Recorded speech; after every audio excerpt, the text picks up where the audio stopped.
A Marine shot dead at Camp Lejeune by another Marine. An employee killed, accident or homicide. And going after a mob arresting those who took revenge. WFMY News 2 at 11 is new and now. A-rolls. We have to determine what the cause and origin of the fire are before we can determine whether or not it was an accident or a homicide. And the little boy was laying there, and he said his head was hurt, and I kept trying to say 36 seconds, knows how to win as the IQ. Don't nobody hit him no more. I had my gun in my pocket. I was ready to do some damage myself if I had to. You know, so somebody had to stand up. I'm excited for the new energy, and I think that Kenny Manning is definitely going to bring something new and exciting next year. Great college player, long NBA career, so I think he just knows how to win. Thank you. They're up. A body found, an employee dead, and a mystery still unsolved. While Richard Mao's family waits to learn whether his death was an accident or a homicide, police and firefighters are trying to figure out what or who started the fire at USA Pawn Shop in Greensboro. C-rolls. WFMY News 2's Liz Crawford talked to the victim's sisters today, and Liz, they still have so many questions. Go. It was just heartbreaking to hear what Richard's sisters are going through. They were talking to me about it today. They're not only coping with the loss of their youngest brother, but they also want to know what happened. It's a question that police can't answer yet. A-roll sound full. That's sick. So it wasn't 14 seconds text from him. He's always supposed to be there. 5 away. He's always there. I didn't get my daily text from him. Mike, Q. Police identified 25-year-old Richard Mel as the body found inside USA Pawn. On Monday morning, witnesses called 911 reporting smoke and flames. Firefighters attempted to enter the business but had to retreat due to the intense fire and fear the building might collapse. Investigators were aware that someone could be inside. B-rolls, it's up. We couldn't account for that. The person was supposed to be at the business, which ended up being Mr. Mel. Mike, Q. Now police are waiting on the official cause of the fire. If the fire was set intentionally, they could rule Richard's death a homicide. Fire investigators hope to have the cause determined by the end of the week.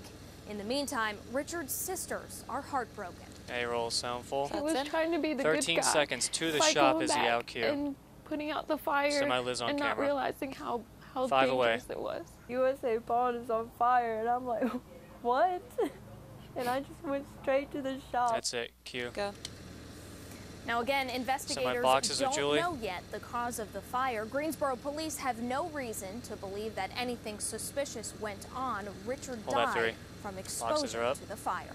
Our thoughts and prayers with that family, Liz. Thank you so much. Richard's sisters up. Clear, thank you. Told us my he animation was set to C graduate from UNCG Frank on in 6 camera months. He wanted to be a radiologist. He was working as a manager at USA Pawn for extra money. C-rolls, Q. Well, new at 11, a Marine is dead tonight, killed by another Marine at Camp Lejeune. Investigators say a Marine standing guard at the base's main gate fired a rifle, killing another Marine guard. The shooting happened this evening at about 5:30. The victim was shot in the chest and died at the hospital on base. The suspect is in custody. Authorities have not released what led to the shooting or the motive, but they do say the weapon was an M4 rifle.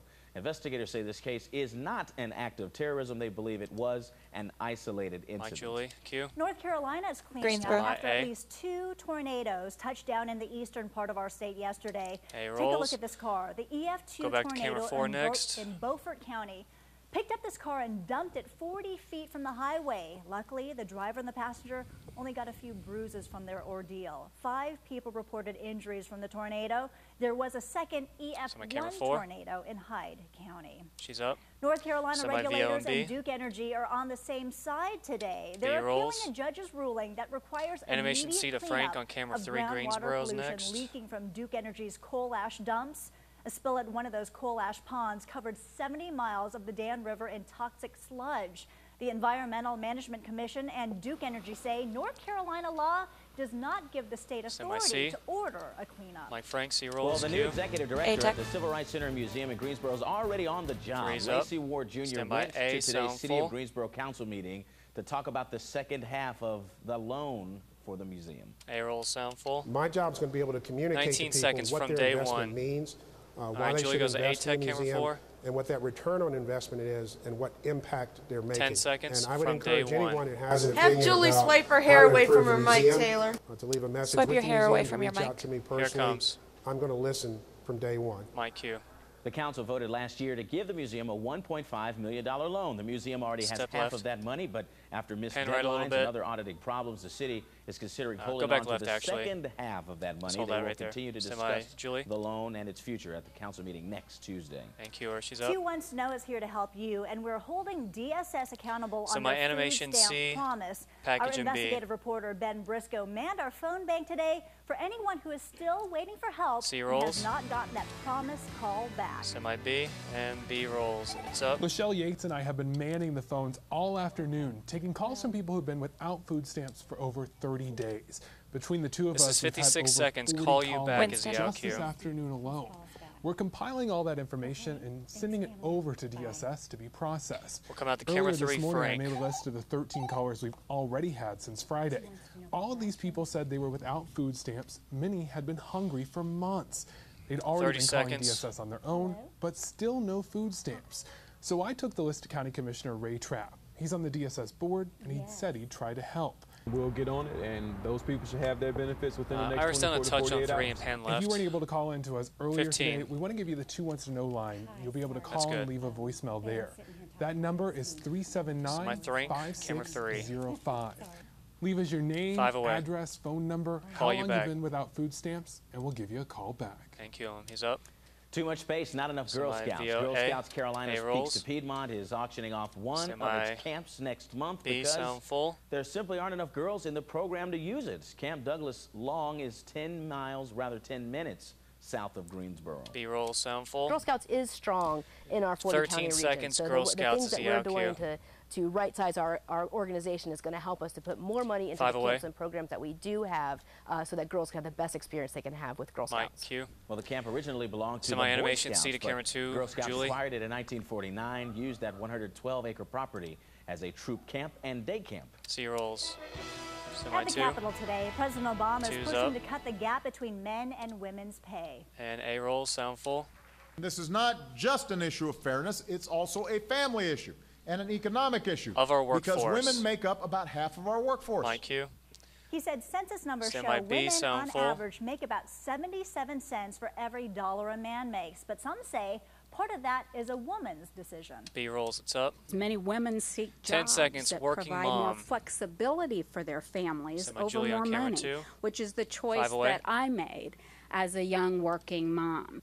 And that's it. A new study today shows almost 3 out of 10 moms in the U.S. stay at home with the kids instead of getting a job outside of the home. The Pew Research Center says the number of mothers who work at home has risen 29% in the last decade, and some say it's cheaper to stay at home than pay for childcare, especially for moms who don't have a college degree. The study also shows 60% of Americans think kids are better off when a parent stays at home. Thank you. Bringing home the bacon, let's say, is going to be a little tougher or cost you more. A virus never before seen in the United States has killed millions of baby pigs in less than a year, and bacon prices are already up 10% or more. Estimates say more than 6 million piglets in 27 states have died just since last May, and little's known about how the virus spreads or how to stop it. Production this year could be the lowest in 30 years. Some not so sweet news also for honey makers. The FDA says if companies are adding ingredients like sugar and corn syrup, they will have to start telling you about that. Starting today, the FDA is requiring companies to list ingredients of their honey as anything but all natural. The agency says it will enforce these new rules if companies do not label their bottles correctly. C-rolls. Wake Forest fans manned the quad tonight to welcome their new head basketball coach, Danny Manning. The university officially introduced him as the new coach today. Manning brought his wife and 2 kids along to the event.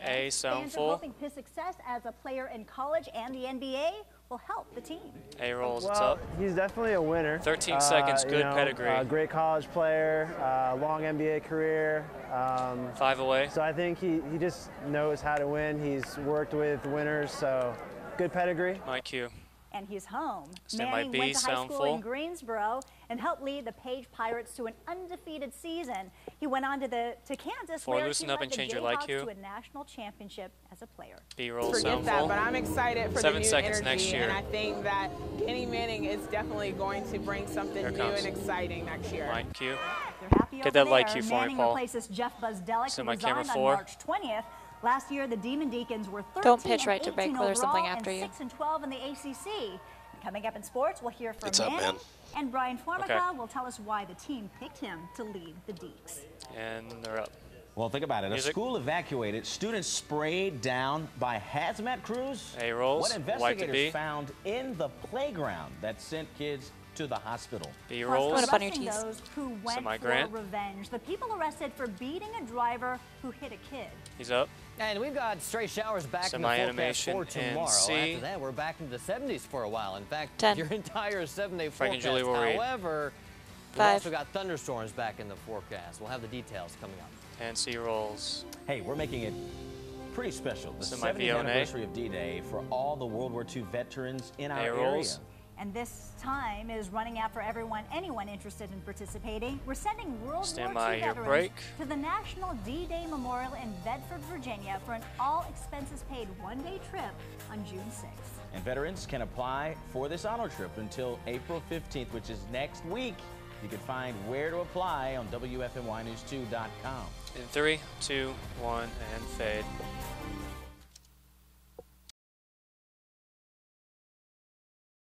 And C-rolls. This is WFMY News 2 with Frank Mickens and Julie Luck. And Q, they're up. Well, this teenager is facing charges tonight for joining a mob that beat a 54-year-old man in Detroit. 17-year-old Bruce Wimbush Jr. was arraigned in court. 2 other adults and a 16-year-old have also been arrested. But the reason police say they attacked the man is what has some people asking questions. 54-year-old Stephen Utash accidentally hit a 10-year-old boy while he was driving in Detroit, caught on surveillance footage here. Utash stopped to help the boy, and that's when the mob attacked him. A-rolls, it's up. And the little boy was laying there, and he said his head was hurt, and I kept trying to say this is 18 seconds. It wasn't right as the out cue. I saw him walk down, and he said, "Oh my God, did I do this? Is he all right?" And then they just, got him and started beating him and stomping him and kicking him, and it wasn't right. Mike's cue. The little boy went to the hospital but didn't have any broken bones. B's clear. Stand by B. Sound full for the package. He's a good person, and his lawyer says this could be a hate crime. B rolls. It's up. As 54-year-old Steve Utash fights for his life 50 seconds. Been missing as the out cue. They go to Greensboro. Grasp how an angry mob put him there. News of Detroit police arresting a total of 4 people now. About the only comfort around. I didn't think they were going to catch any at all. Now to hear they have 4 total in custody, that's great. Utash was viciously beaten last week by 10 to 12 people after stopping to help a boy he accidentally hit on Detroit's east side since the violent attack last week. As recently as today, details continue to emerge. But was this a hate crime? Go ahead and zoom Detroit in. Police Chief James Craig says that's still being investigated. Me personally, I don't want to believe it is. Right after it happened, when I saw it on the news, it bothered me. Attorney Cliff Woodards has been vocal about all of this on social media. He says here to comes. him there's Stand a by public camera 3. outcry that's been missing. That's it. Q. And police are still looking for as many as 10 others who may have been part of that attack. So tough. Still 5 things you need to know So before you go to bed tonight. Number 1, Russia is warning of a possible civil war in Ukraine, while U.S. officials say Russia is to blame. Secretary of State John Kerry says Russia is making a move to take over another part of Ukraine. Recently, the Crimean Peninsula split off from Ukraine and Russia annexed it. There have been already 3 pro-Russian uprisings in eastern Ukraine. B-rolls. Number 2, General Motors is going to have to pay up $7,000 a day for the last 8 days. Federal safety officials said today that GM hasn't released enough information about the recall of faulty ignition switches that caused several deaths. The answers were due on April 1st, and GM will pay a fine for every day since that deadline. Listen to this at number 3. Children at a school in Colorado were evacuated and sprayed down by hazmat crews yesterday, and today the school is closed. Students were recovering from rashes, a handful taken to the hospital when students started complaining of rashes during recess. The culprit, 6 habanero peppers that were sprinkled on wood chips on the playground. The school reopens tomorrow. B-rolls. Number 4, Westboro Baptist Church picketers were on the run. The group was demonstrating at a school in Moore, Oklahoma last weekend where a tornado killed 24 people last year. Students from the school crossed the picket line and chased the protesters out. The Westboro Baptist Church is known for its anti-gay protests at funerals and other events. And number 5, listen up, SUV owners. Consumer Reports pulling their recommendation of the 2014 Honda Pilot, the Kia Sorento, and the Mazda CX-9. The magazine says it cannot recommend the vehicles after all 3 models tested poorly in a new crash test. The new head-on collision test is harder to pass than in years past. 60 Minutes made a stop in Greensboro tonight. B-rolls, it's up. Don Hewitt created 60 Minutes in 1968. Mike, go. Q. Guilford College's Brian series hosted. All right, center them up on 4 for the box. From the CBS News Magazine show. Here next. Both journalists spoke about the changing world of how news is distributed nowadays and what makes 60 Minutes work. 60 Minutes is the longest continuously running primetime TV program in America. And boxes are up. Amazed at Leslie Stahl's hair. I mean, it's very well done, but so unique. There's no one else on the planet. I was just going to say, I love the program. Semi-7. It's a tradition every Sunday. Got to watch it with That's the safe way to go. She has more class than I do. Yeah. Tell us about the weather. Let's talk about it. Yeah, a safe way to go with that too. Here, 7-day forecast right off the top. Let's get right into it. Mic check, Brian. Tomorrow morning, dropping down to the mid-40s. A little on the cool side as we go into your Wednesday. Maybe a few sprinkles as well. 30% chance of seeing a shower or 2 in the morning and then again through the afternoon. After that, smooth sailing, 70, 75. We'll keep you temperatures in the mid-70s as we go through the weekend. In fact, mid-70s for the next week, too. However, a small chance of rain arrives late Monday with a better chance of showers and maybe even some thunderstorms as we go into next Tuesday. The 2-day focus, though, is on tomorrow with a mix of sun and clouds. A stray sprinkle or shower possible, but more likely, I think, through the afternoon hours.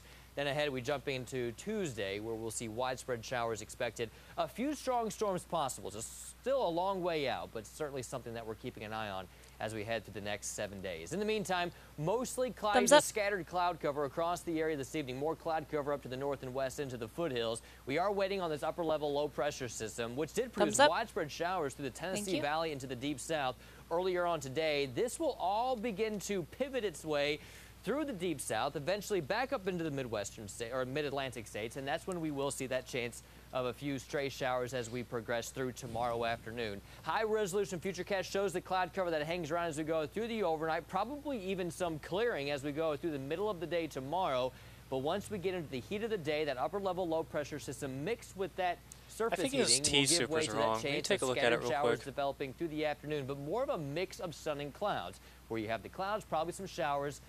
You talking to me? No, I was talking to Taylor. Those scattered showers. Otherwise, that all moves off to the east and no, towards the west will come this area of high pressure. That brings in I think he has it coming up and the other thing in the wrong place or something. As we go through the rest of the 7-day forecast into the beginning of next week. Or did he just not use a T-super? Temperatures currently across the Tri are in the mid-50s, 56 for Greensboro and Winston-Salem, 54 degrees right now in High Point. Winds are relatively calm, though coming out of the north-northwest now at 7 in Greensboro and Winston-Salem. Temperatures across the rest of the area generally in the mid and upper 50s. Asheboro now at 57 degrees. We've been talking about this through the day today. Burlington hasn't been reporting its temperatures. It's not because we've forgotten about you. We just haven't been getting those readings, and there's a reason for that. The 30. National Weather Service said, hey, the reporting station actually is having major electrical issues. So they're working on it. Hopefully they'll have it back up by April 20th. In the meantime, temperatures around the Tri dropping down to 45 degrees tonight under a mostly cloudy sky. Stray sprinkles possible. Semi-Brian for the T's. Tomorrow across the Piedmont, temperatures will be in the mid-60s. We'll go 63 degrees in Greensboro, 64 in High Point. Burlington, you'll be at 65. A few stray showers through the afternoon. And about the same thing over the foothills. Maybe a degree or 2 cooler, low 60s to mid-60s with a mix of sun and clouds, a few spotty showers possible. Brian Formica, tell me something good. I'll tell you everything good, Grant. 5 days, 4 flights, and now Wake Forest has their new head men's basketball coach. When we come back, we'll hear from Danny Manning and Ron Wellman on the future of the Demon Deacon program. Let's roll after the break. 3, 2, 1, and fade.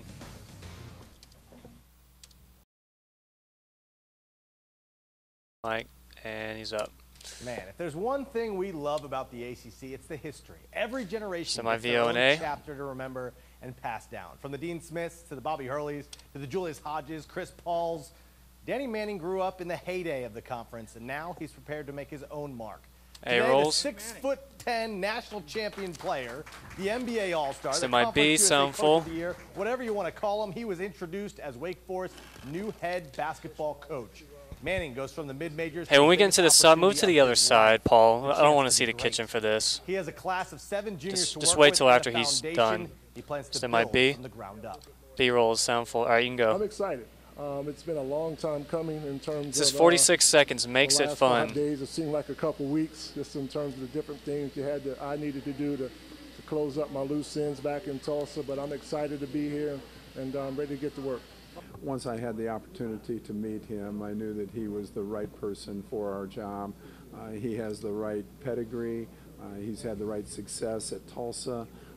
And more than anything, he has the right values and is going to be a great fit at Wake Forest. And that's really important at Wake Forest, is that we get people with the right fit. And Danny 10 seconds makes it fun. We got to compete. So my deco 4. That's what it's all about. You know, yes, 5. This is one of the best conferences around. It has expanded. It's competitive. And that makes it fun. And it's up. Makes it fun is right. We'll see how he can do. Wipe to A. Look at his resume. He's in the College Basketball Hall of Fame for his playing days. He won the national title with Kansas in 1988. He was an assistant coach at Kansas from 2003 to 2012 and won the 2008 national championship with the Jayhawks. Then he took over for Tulsa. In 2 seasons with the Golden Hurricane, Manning had an overall record of 38 and 29. A rolls. As one coach arrives in Winston-Salem, another is leaving. Bobby Collins, Wipe the deco 4. Head men's basketball coach, is headed to the University of Maryland Eastern Shore. Collins has been with the Rams since 2006. His last 4 teams averaged nearly 20 points per season and made the NCAA Division II tournament in 2011, 2012, and 2013.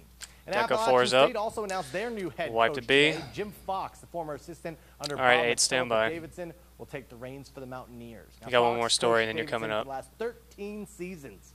He will be formally introduced tomorrow morning in Boone at 9:30. Fox takes the place of Jason Capel, who was let go earlier this year. Also in the ACC, TJ Warren, NC State star forward. He's not returning to the Wolfpack next year. We all saw this one coming. This afternoon, in a statement from the school, Warren announced he will forego his final 2 years of college to enter the NBA draft. Warren averaged nearly 25 points per game and was named the ACC's Player of the Year. We'll be right back. Stay with us. And 8's up. Stand by your break. And 3, 2, 1, and out.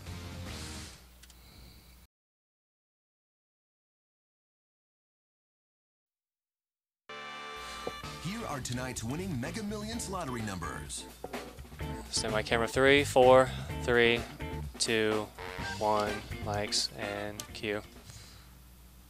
What are they doing? Brian Formica, ladies and gentlemen. Planning for the future. Will's Living Trust, Stand Power by. of Attorney. Tomorrow Deco 4 is up. An expert helps all right, you got one more camera 3 shot. And what will work best for your situation. Plus, remembering our veterans, we'll have an update on the Carolina Field of Honor tomorrow on the Good Morning Show. And 3's so up. It's late at night, so we can talk about this particular subject, right? All right. Porta potties. You know, Stand by A. Without the smell, is that even possible? A UNC grad says she has invented it. It's called the rolls. Dungaroo. 8, you can move in. It's a portable toilet that requires no water. So when you flush, antimicrobial pellets spread over the waste, which kills the germs and that scent. All right, just zoom out all the way on 8 and iris up a little bit. Marketing the Dungaroo to the RV and the boating industry right now. All right, steady up. Dungaroo. Dungaroo. And coming to you. You got to give her 8's up. Yes. Got creative. Yes. Dungaroo. Don't even look at me for a comment, man. All right. Nope. We're going to see a little water tomorrow, though, huh? Yes. Possibly. Stand by 7 day. Possibly. 7 days up. We might see some showers out there. Maybe even an isolated thunderstorm tomorrow afternoon. But really, the main thing is going to be. All right, you're clear. 8. Stand by. I'm going to come back to you. Weekend mid-70s for you.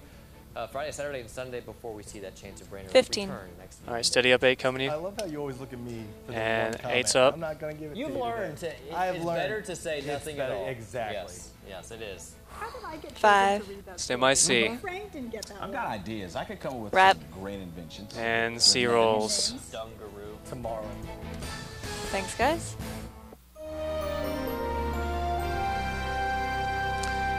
And fade.